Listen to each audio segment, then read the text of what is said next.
They say timing is everything. I used to think that was just a cute phrase people threw around when they missed a train or showed up to a wedding late. But on the 4th of July, I learned it could be a grenade with the pin halfway pulled. I wasn't supposed to be home. My sales trip to Boston had been extended, or at least that's what I told Lily when I boarded the flight back a day early. The truth? I closed the deal on Wednesday, nailed my presentation Thursday morning, and by noon I was sipping overpriced airport coffee while waiting to catch a flight back to Houston. Figured I'd surprise my wife. Fireworks and all. Classic husband. Move, right? The house was quiet when I pulled into the driveway. Too quiet, actually. Lily's white RAV4 wasn't in its spot, but that wasn't weird on its own.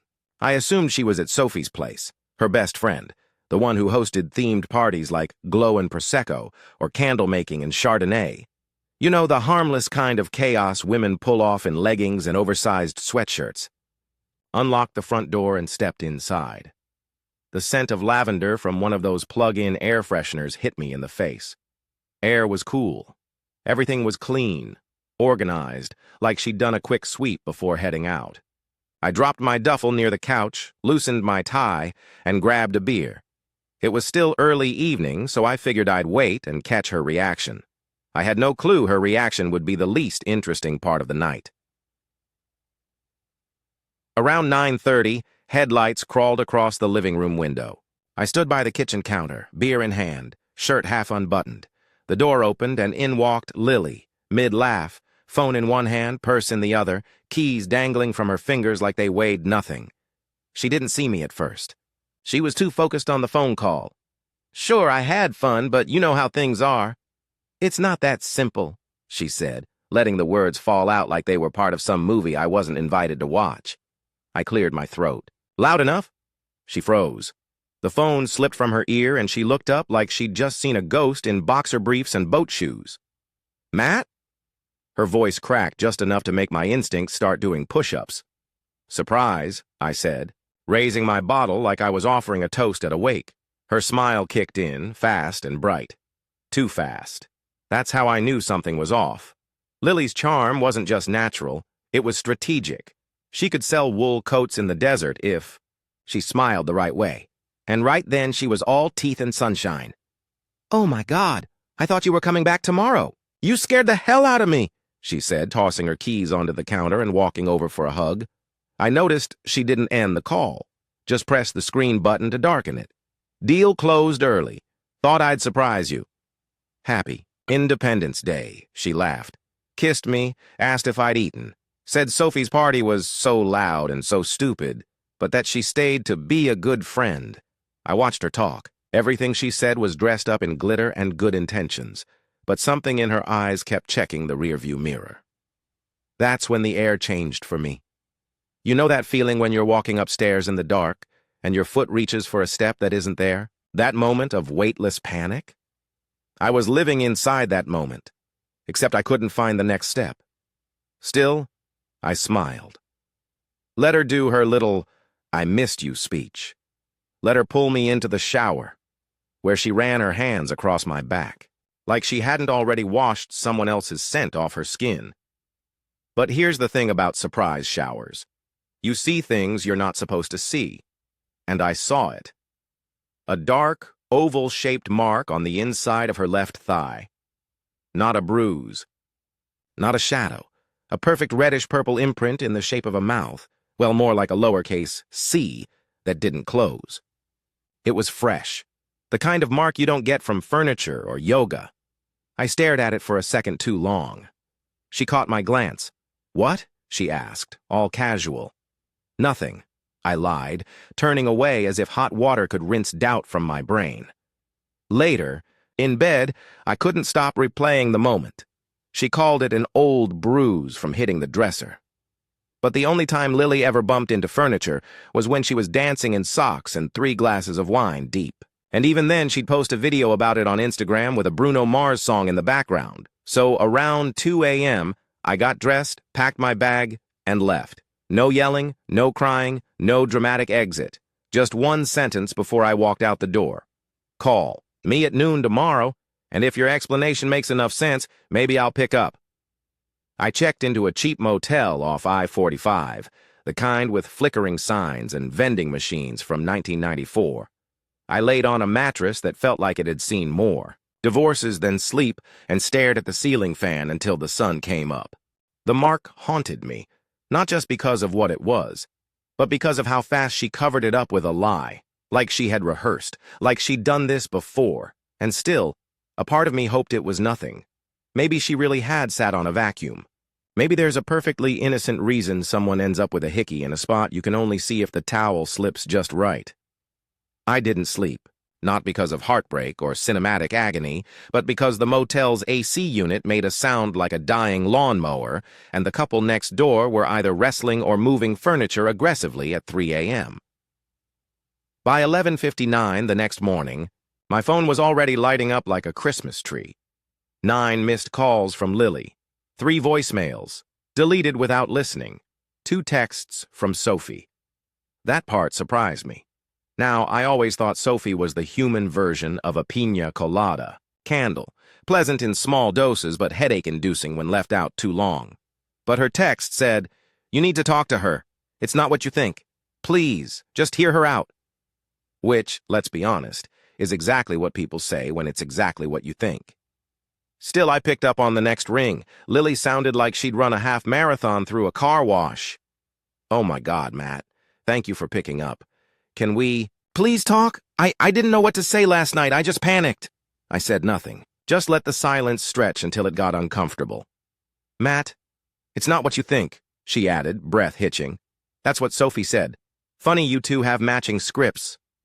Can I come see you?" "No," I said flatly. "Talk." She exhaled hard, like she was blowing away evidence. "Okay, that mark," she started. "It wasn't from a person. It was from a device." I sat up straighter. "A device?" "Yeah. A massage tool. One of those deep tissue things. They use suction, like a mini vacuum. I ordered it last week from this wellness site Sophie follows. It's called the Body Relief Pro. I swear, Matt, I didn't realize it would leave a mark like that. I was just messing around. Messing around. That phrase sat weird in my head, like salsa on vanilla ice cream. Didn't make sense, didn't belong. "You telling me you vacuumed a hickey onto your thigh?" She gave a small laugh, nervous, shaky. I know how it sounds, but yeah, I was in a relaxed mood. Wine, candles, experimenting a bit. I had no idea it'd leave a bruise that exact. And the phone call? "Steve. He's from customer service. I had a return issue.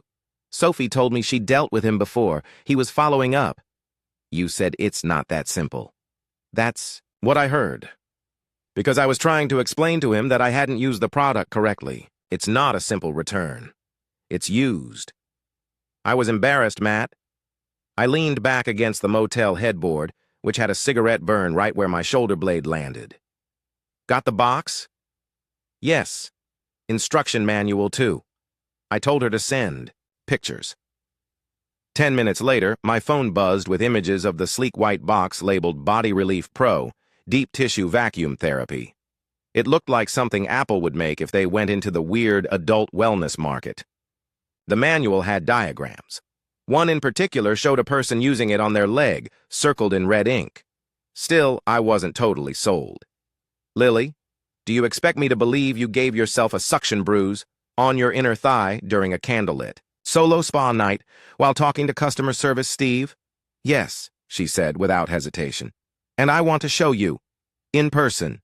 Normally, I'd roll my eyes so hard I'd see behind me, but she sounded sincere, or she was just damn good at sounding sincere. Either way, I gave in. We met at a coffee shop, neutral ground. She wore a soft blue sundress, no makeup, hair in a ponytail. The "I'm a mess but cute" look. Very calculated. She pulled out the box like she was revealing a magic trick. Showed me the suction heads, the power settings, and the diagram again. She even played a YouTube review on her phone from some overly enthusiastic woman in yoga pants, who said, "Careful, ladies, this baby will leave a mark. So you vacuumed your thigh in a moment of solo self-care?" I know how it sounds, but yes. Right before you picked up the phone and told Steve things weren't simple? Because the return policy is weird. I wasn't lying. I stared at her. She didn't blink. That's the thing with Lily. She had this way of weaponizing sincerity. She could convince a bank that your mortgage was just a suggestion, but I'll admit, I wanted to believe her. The box, the photos, the instruction manual, they all lined up. And if it was true, then I'd nearly nuked my marriage over a $59.99 piece of plastic that buzzes. We went home together that night. The mood was heavy at first, then lighter, then familiar. I cracked open a bottle of wine. She curled up on the couch beside me like it was just another Tuesday. We talked, laughed. She leaned in close and whispered something that made me forget everything for a while. And that night, when we made love, she said, "I'm glad you gave me a chance." I didn't respond, because I wasn't sure if I gave her a chance, or if I gave myself an excuse. 2 months. That's how long it lasted. 60 days of trying to forget that I ever stood in a dim motel bathroom, staring at a mark that didn't belong. Life returned to normal, or at least a version of it. We went to brunch again, laughed at old TV shows. She made her blueberry pancakes on Sundays, the kind she always burned just a little on the edges, and I pretended to like them that way. And for a while, I did believe her, or I tried to. Belief is a muscle.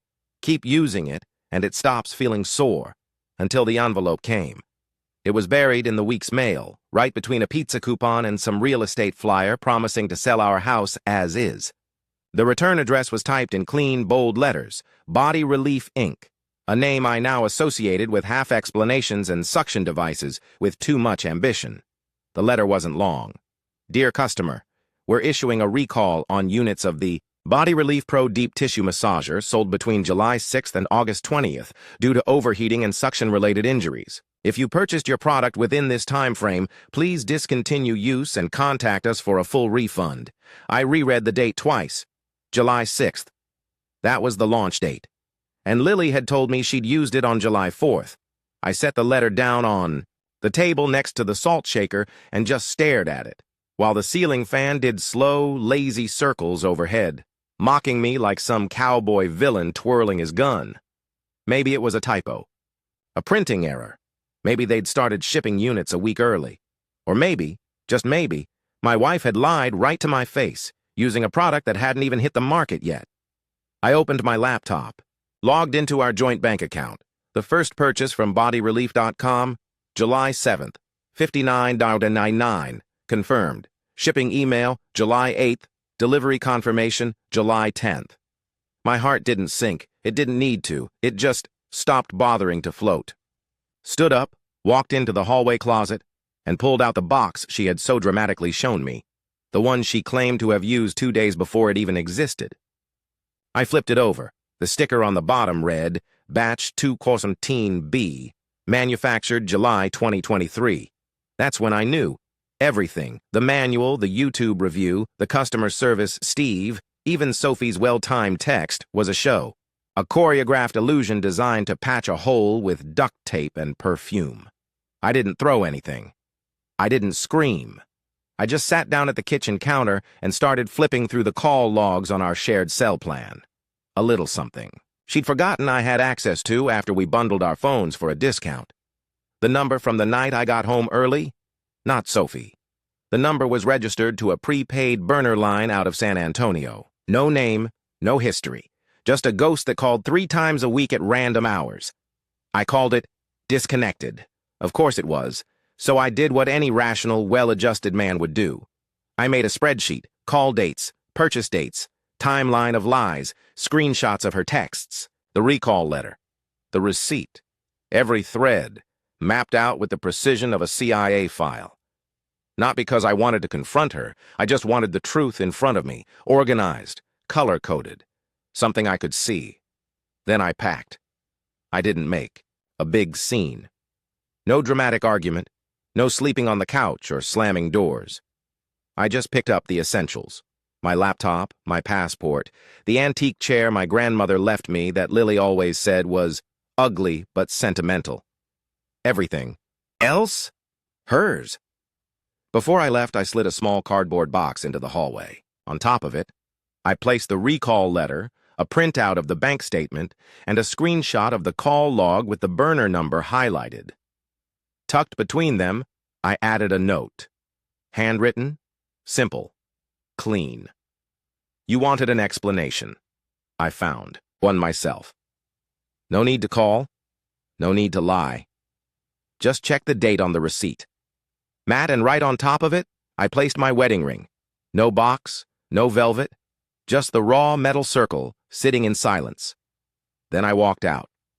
Not because of the hickey, not because of the sex, not even because of the burner phone, the receipts, or the fact that Steve probably wasn't in customer service unless customer was code for married women and service had nothing to do with refunds. Walked out because she was smart enough to lie, but dumb enough to leave a paper trail. And somewhere in the space between suction bruises and product recall letters, I stopped loving her. I didn't look back. There's something powerful about leaving without slamming the door. It's quieter, meaner, leaves them wondering how bad they messed up. People think closure comes from confrontation. I think it comes from indifference. I drove to the airport, threw my bag into the back of a rental, and pointed the GPS toward a short-term corporate apartment in downtown Miami, courtesy of a relocation package my company had been pushing on me for over a year. Back then, I said no because Lily didn't want to move. She loved our neighborhood, the yoga studio, the brunch spot with the overpriced toast. But now, the only thing I was leaving behind was a ghost with a good skincare routine. The flight was smooth. I watched an old Seinfeld rerun and drank a whiskey straight, no ice. By the time we landed, I had 23 unread messages. 4 were from Lily. 2 were from Sophie. 17 were from a number I didn't recognize. I didn't open a single one. I didn't block her. That would have been too merciful. I wanted her to sit in that silence and wonder whether I was somewhere crying, drinking, or laughing with someone new. I wanted her to realize that all the details she used to skip over, receipts, shipping dates, product recalls, had become the bricks in the wall I'd just built between us. The apartment in Miami was smaller, sleeker, floor-to-ceiling windows, polished concrete floors, minimalist furniture that looked like it belonged in a Scandinavian furniture catalog called Divorced and Thriving. I unpacked only 2 things: my laptop and my grandmother's antique chair, the one Lily once called the ugliest thing in the house. It sat perfectly in the corner by the window. Didn't match a single piece of modern furniture. I liked that over the next few days I got used to the heat, the Cuban coffee, and the freedom. My coworkers took me out for drinks. I smiled a lot more, said yes to things. And most importantly, I stopped waiting for someone to explain their betrayal to me in a way that would make it okay. Because here's the thing, I never actually figured out who she cheated with. Could have been one of Sophie's mystery friends. Could have been Steve from her phone. Hell, for all I know, it could have been some gym trainer with abs carved by Greek gods and the emotional depth of a pothole. But I never asked. And I never will, because the identity of the guy didn't matter. What mattered was that she lied, easily, repeatedly, like it was muscle memory. She didn't stutter. She didn't crack. She pulled out manuals, receipts, and diagrams like she was running a PowerPoint presentation on innocence. But no matter how pretty the slideshow, the numbers on the receipts told the truth. That's the problem with lies. They expire. And Lily forgot to check the date. A week later, a package arrived at my new address. No return name, but I recognized her handwriting on the label. Inside was a small box with my wedding ring, and a note that said, "If you ever want to talk, I'm here." I didn't respond. I walked to the beach that night, let the tide roll over my feet and dropped the ring into the ocean, watched it disappear into the black water like it was never mine to begin with. I could have replied. I could have dug deeper. Demanded more answers, maybe even tracked down the guy just to see what kind of man a lie like that was built for. But what would be the point? Some endings don't need justice, they just need to end. So yeah, technically I walked out on my marriage because of a letter from a massage company. But really, I left because the woman I married couldn't keep her lies in order. And in the end, that was more than enough.